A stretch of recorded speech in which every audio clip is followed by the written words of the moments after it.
साथियों नमस्कार, मैं राम प्रताप सिंह कुशवाहा। हमारे चैनल ज्ञान एंड नॉलेज की शाखा मंथन में आप सबका अभिनंदन है, स्वागत है, सुस्वागतम, वेलकम। आज वास्तव में मंगलवार है और आप बिल्कुल इंतज़ार कर रहे होंगे हमारे ब्लॉग का कि आज आपको कोई नई किताब, नए ग्रंथ, नई पांडुलिपि के बारे में जानकारी प्राप्त हो। अभिरुचि है आपकी और वास्तव में आज हम आपको एक बहुत छोटा सा ग्रंथ, बहुत छोटी सी रचना और वर्तमान काल की मैं आज आपके सामने रखूँगा। वास्तव में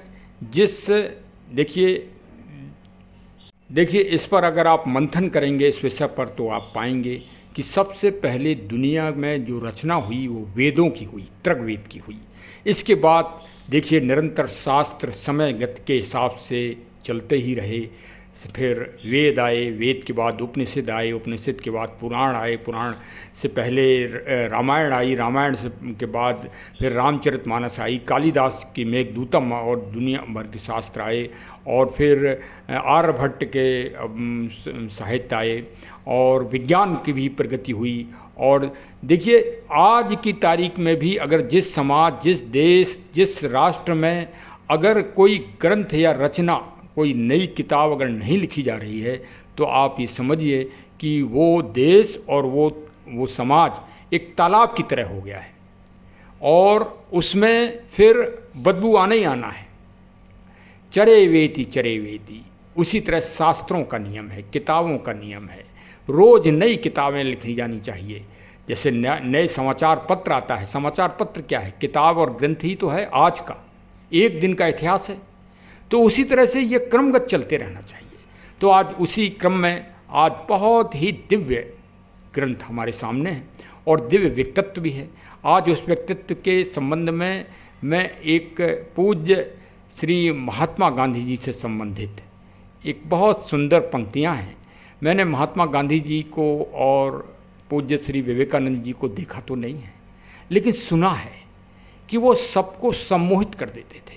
वो जिस देश में जाते थे, जिस राष्ट्र में जाते थे, वहाँ के समाज को, वहाँ के राष्ट्राध्यक्षों को, वहाँ के प्रतिनिधियों को सम्मोहित कर देते थे।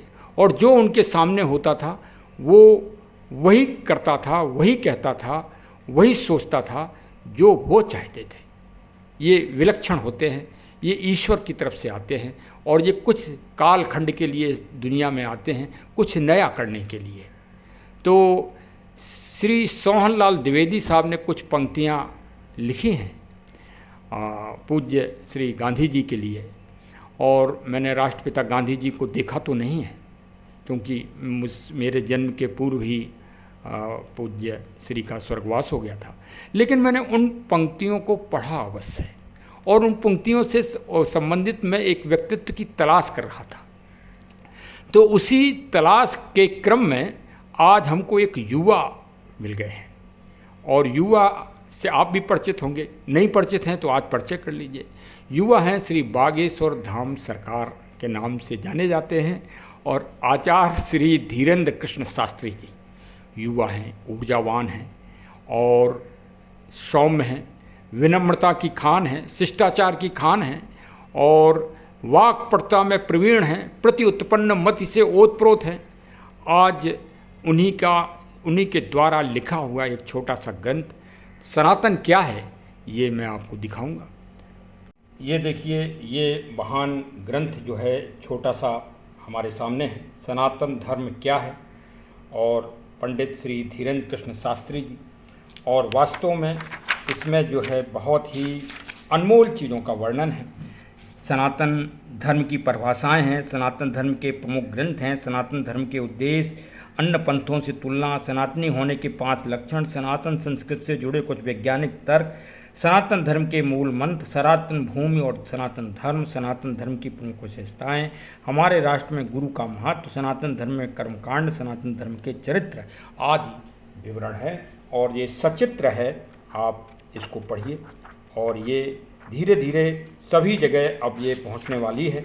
मैंने थोड़ा इसको कलेक्ट करने में जल्दबाजी की है क्योंकि कुछ रुचि समझिए या कुछ जिज्ञासा समझिए कि बहुत दिनों से सुन रखा था कि पूज्य श्री के द्वारा ये किताब की रचना की जा रही है और इसके लिए उन्होंने 5 दिन की छुट्टी भी ली थी। तो वो भी मेरी जानकारी में था, मैंने पढ़ा है। वास्तव में ये छोटी है लेकिन एक एक पन्ने में एक एक मंत्र है, मंत्र के समान है। और ये बहुत मानव जगत के लिए, सिर्फ सनातन के लिए नहीं, अगर आप ये सोचेंगे तो संकीर्णता है, ये पूरे विश्व के मानव जगत के लिए एक दृष्टिकोण है। इसमें मानवता का, लोकहित का, विश्व बंधुत्व का, वसुधैव कुटुंबकम का से ओतप्रोत है।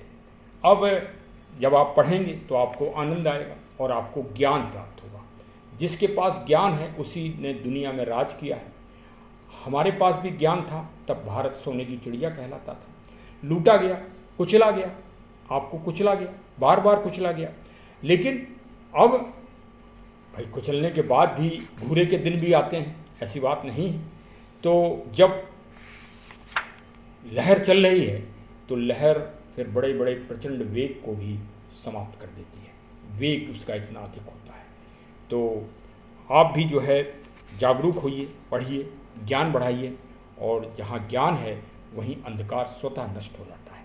इस किताब की सभी पूज्य संतों ने, बड़े बड़े दिव्य पुरुषों ने, श्री जगत गुरु रामभद्राचार्य जी और सभी लोगों ने भूरी भूरी तारीफ की है और प्रशंसा की है, और इसको ज्ञान कोटि का एक सर्वोच्च ग्रंथ बताया है। देखिए, आप मंथन करेंगे, चिंतन करेंगे तो आप रहस्य पाएंगे और इस किताब में क्या है ये आप समझ पाएंगे। लेकिन मैं एक भाव के रूप में आपको बता रहा हूँ।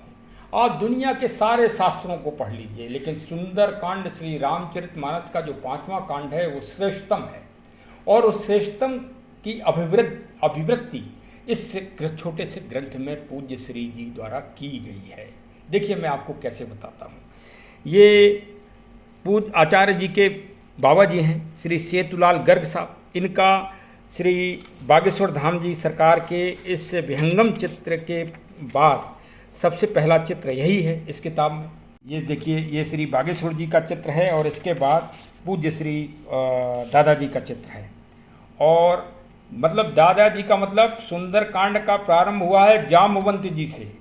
तो ये अजय हैं, ये अमर हैं, ये समाप्त नहीं हुए हैं। सेतुलाल जी समाधि ली थी इन्होंने। जो समाधि लेते हैं संत, वो हमेशा मानव सेवा में लगे रहते हैं।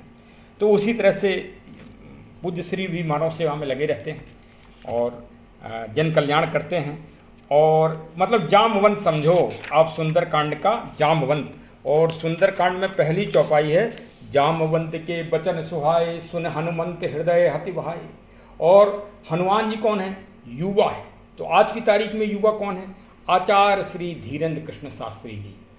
आप पूरी श्री रामचरितमानस को पढ़ डालिए, चाहे पूरी रामायण के जितने भी चित्र हैं सबको देख डालिए, तो श्री हनुमान जी का सबसे प्रचंड रूप सुंदरकांड में है, जब माता सीता जी के अनुरोध पर उन्होंने दिखाया था।